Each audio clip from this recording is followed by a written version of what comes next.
Bhagavate Vasudevaya. Om Namo Bhagavate Vasudevaya. Narayanam Namaskritya Naram Chaiva Narottamam Devim Saraswatim Vyasam Yodhayam Nadhiraye Nasta Prayeshu Abhadreshu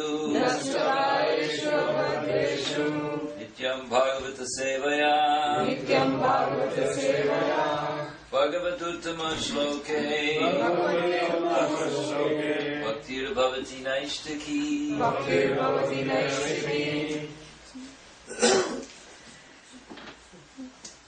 So, fourth chapter, first canto.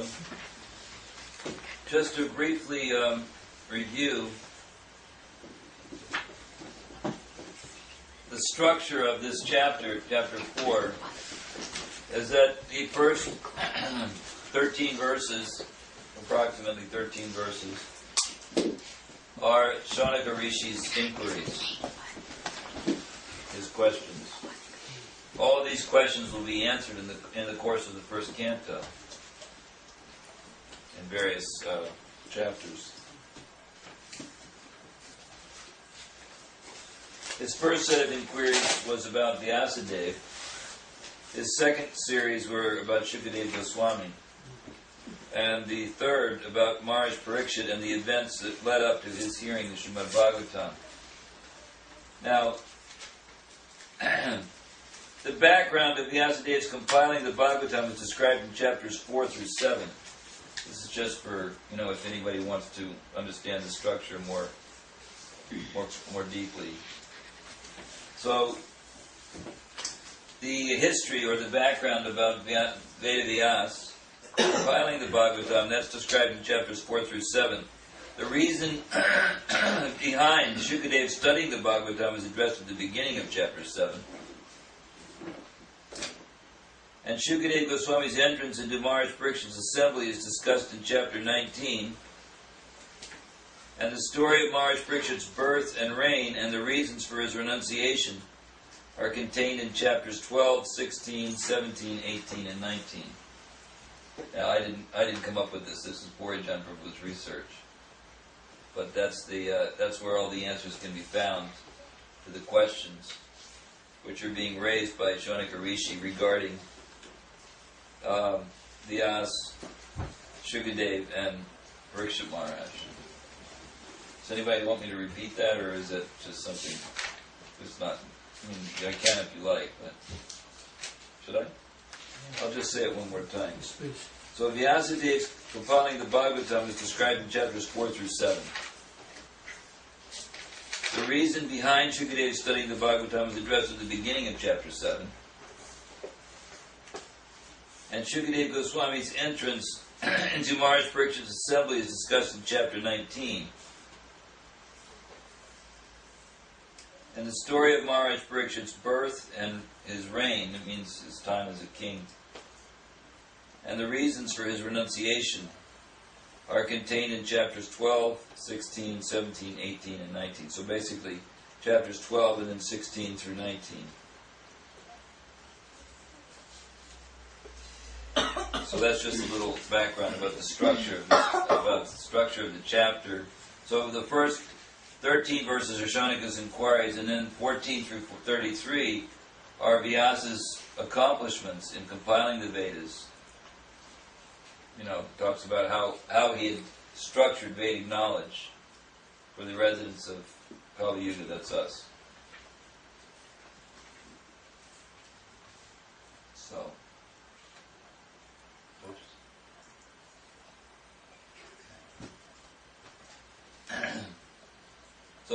someone was saying that we had to study the first, I couldn't remember exactly how many verses we covered, up to chapter, I think up to verse 4, is that what you said, right, Priya? Is that right? Is that what you remember? Yeah. Okay, we'll assume that the first 4 verses we've discussed, starting with text 5.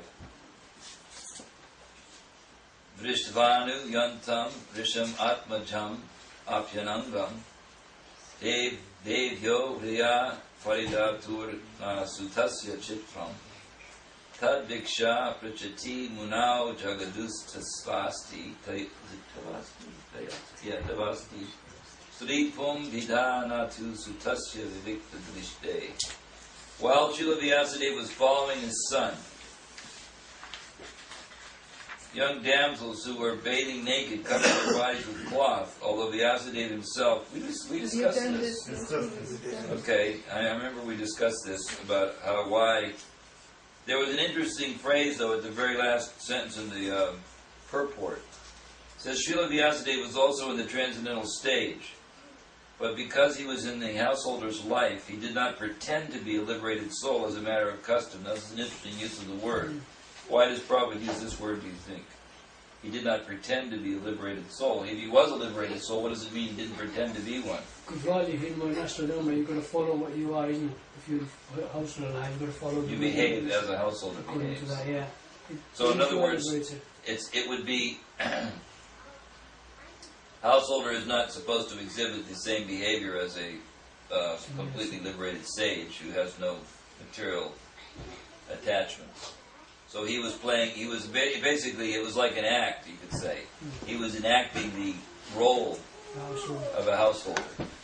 So therefore a householder doesn't usually behave like a renounced ascetic, like Shukadeva Goswami.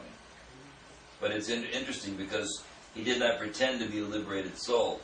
You know, sometimes when we talk about people pretending to be something, that means that they're faking it. This is one use of the word pretend. The other use is the way an actor takes on a certain role.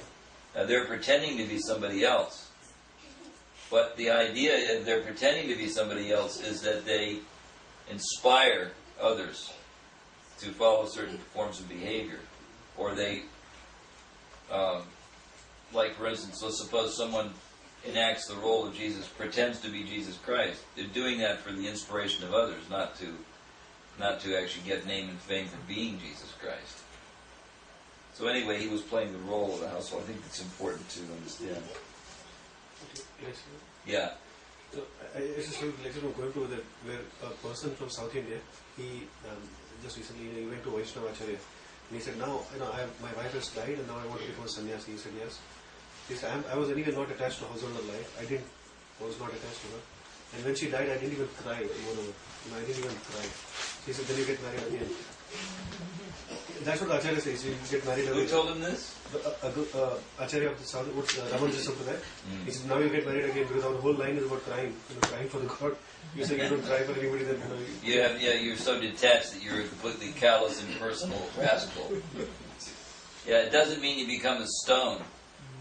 Detachment doesn't mean you become stone-like. It means you become more soft-hearted and you expand your concern for others, in a profound way. In other words, instead of just being concerned for your family and your intimate circle of friends, or even, thinking of, communities or nations, you expand your compassion for the spiritual welfare of everyone you meet.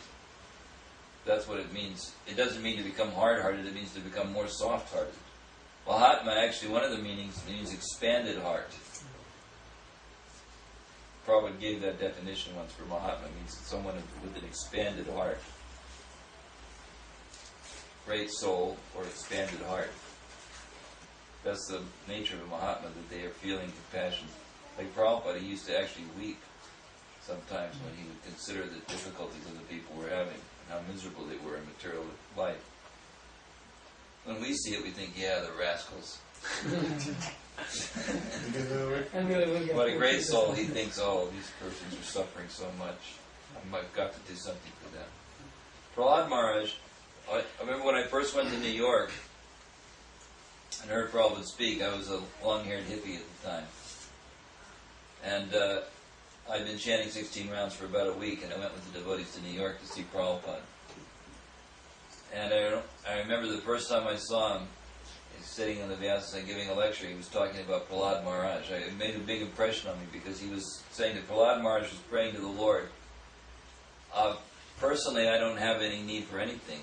my dear Lord. But I'm very concerned about all these